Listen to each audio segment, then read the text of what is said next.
Commençons cette vidéo avec un exemple. Ici, on a une base de R2 où B1 est donné par -4,1 et B2 égale à 5,-1. On prend le vecteur x égale 3,2 et ce qu'on aimerait, ce serait trouver les coordonnées de x dans la base B. Donc, ce qu'on cherche en réalité, on cherche α1 et α2 tel que x peut s'écrire comme α1 fois le vecteur -4,1 plus α2 fois le vecteur 5,-1. Si on réécrit ce qu'on a devant nous, on se retrouve avec -4α1 plus 5α2 pour la première composante, puis α1 moins α2 pour la deuxième composante. On peut écrire ceci sous forme matricielle, comme ceci, -4, 5, 1, -1 fois le vecteur α1, α2. Donc, ce qu'on a ici, c'est une matrice, et la première colonne de la matrice, c'est rien d'autre que B1, le premier élément de la base, et la deuxième colonne, B2, et le vecteur α1, α2, c'est en réalité les coordonnées de x dans la base B.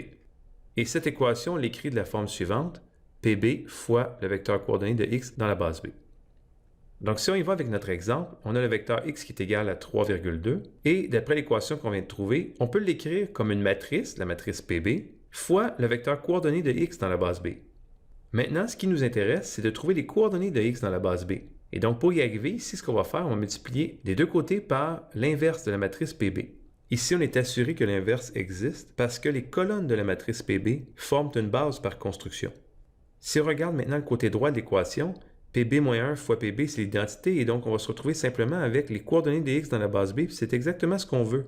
Il nous reste donc à multiplier le côté gauche de l'équation, et lorsqu'on fait le produit, on trouve le vecteur 13, 11. Donc, qu'est-ce qu'on vient de trouver? On vient de trouver que le vecteur x égale à 3,2 peut s'écrire comme 13 fois B1 plus 11 fois B2.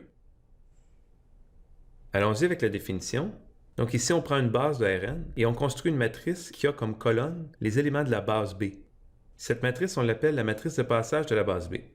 Pour tout vecteur x de Rn, on a l'équation x qui est égale à PB fois les coordonnées de x dans la base B. De plus, la matrice PB est inversible. Pourquoi? Parce que ces colonnes forment une base par construction.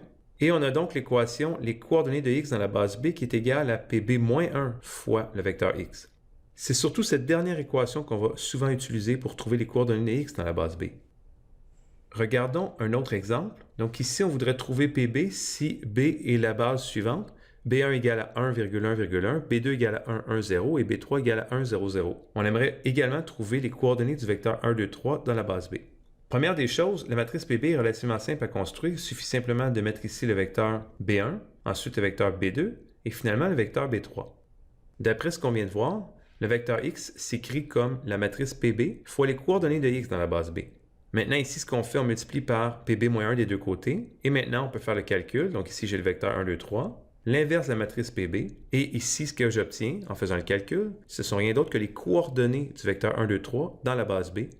Et donc, ce qu'on trouve, c'est que le vecteur 1, 2, 3 s'écrit comme 3 fois B1 moins B2 moins B3. Donc, dans cette vidéo, on a vu à travers deux exemples la définition de matrice de passage. Merci pour votre écoute.